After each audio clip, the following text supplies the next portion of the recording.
Welcome to Let Me Fix This. Enjoy the video. In this video, I will explain how to make caramel Gordon Ramsay's way. First, gather your ingredients: granulated sugar, water, and a squeeze of lemon juice. You'll also need a heavy-bottomed saucepan for even heating and a bowl of ice water nearby. This setup is crucial for controlling the cooking process and achieving perfect results. Having everything ready ensures a smooth and successful caramel-making experience.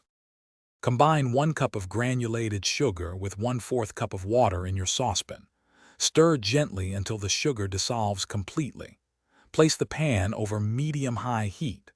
Once the mixture begins to boil, resist the urge to stir it. Simply let it cook, watching carefully as the color slowly transforms from clear to a beautiful golden amber. Continue cooking until the caramel reaches a deep, rich amber color, similar to a copper penny. This is the critical moment. Immediately remove the pan from the heat.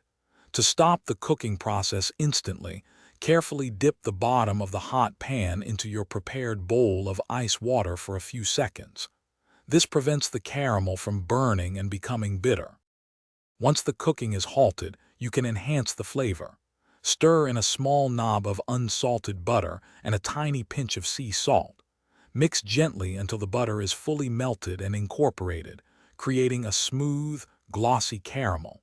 This adds a wonderful richness and balances the sweetness. Remember to check the description for the link to those leak-proof containers and other great deals. Enjoy your perfectly made caramel. Thanks for watching. If you found this helpful, don't forget to like and subscribe.